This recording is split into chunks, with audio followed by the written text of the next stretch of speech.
Lawrence Kohlberg's theory claims that our development of moral reasoning happens in 6 stages. The stages themselves are structured in 3 levels: pre-conventional, conventional, and post-conventional. To understand this better, imagine a conflict at school. There is a fight in the schoolyard. 2 ninth graders are beating up Tom. Those who watch the fight are at different stages of moral development. Let's see what they do and how they justify their behavior. At stage 1, we make moral judgments based on obedience and punishment. Finn's sense of good or bad is directly linked to whether he gets punished or not. Finn sees what is happening to his friend and wants to help, but he doesn't because he is afraid the teacher may punish him if he gets caught fighting. He asks himself, how can I avoid punishment? At stage 2, we are motivated by self-interest. Mary decides to intervene and help Tom. She knows that she might get punished, but she also knows that she could become a victim herself someday. If she helps Tom now, he might help her in the future. She is asking herself, what's in it for me? At stage 3, interpersonal accord and conformity guide our moral judgment. Betty sees the fight and wants to intervene, but when she realizes that all the others are just watching, she decides not to get involved. She wants others to see that she is a good girl who is conforming with the ethics of the community. She asks herself, what do others think of me? At stage 4, we value authority and want to maintain social order.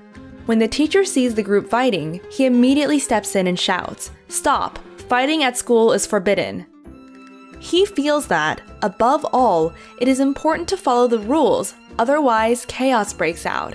He feels it is his duty to uphold the rules that sustain a functioning society. He asks himself, how can I maintain law and order? At stage 5, we understand rules as a social contract, as opposed to a strict order. Jessie, who watches from afar, is not sure how she feels about this.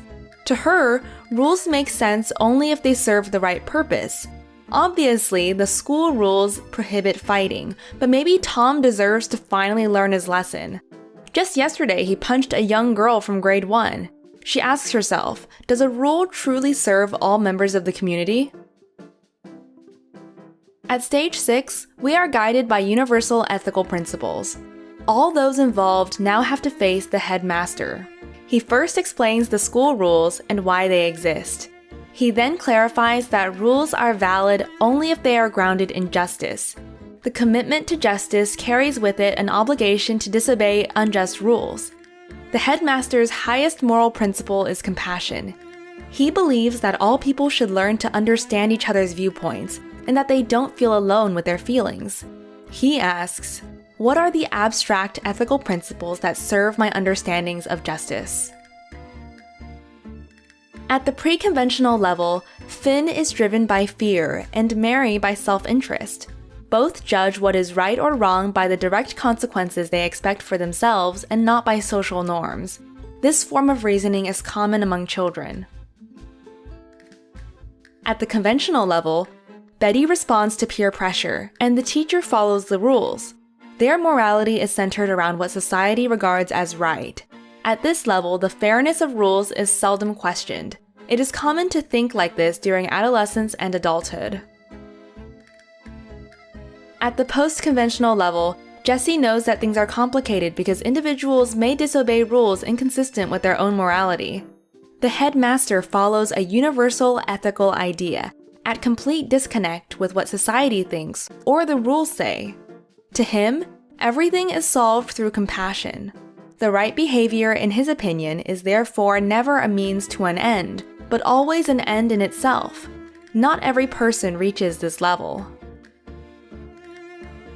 The American psychologist Lawrence Kohlberg based his work on Piaget's theory of cognitive development. In order to confirm his theory of stages of moral development, Kohlberg interviewed boys between the ages of 10 and 16. He analyzed how they would justify their decision when confronted with different hypothetical moral dilemmas. We will now present to you the most famous moral dilemma Kohlberg presented to his students. Let's see what you would do. The Heinz Dilemma. A woman was on her deathbed. There was only one drug that the doctors thought might save her. The druggist that made that particular medicine sold it for 10 times the price of the production costs. The sick woman's husband, Heinz, was poor and could not afford to buy the drug, not even with the financial help of his friends. Heinz then asked the pharmacist to sell it to him for half the price, but he refused. To save the life of his wife, Heinz broke into the man's laboratory and stole the medicine. Now tell us, should Heinz have stolen the drug?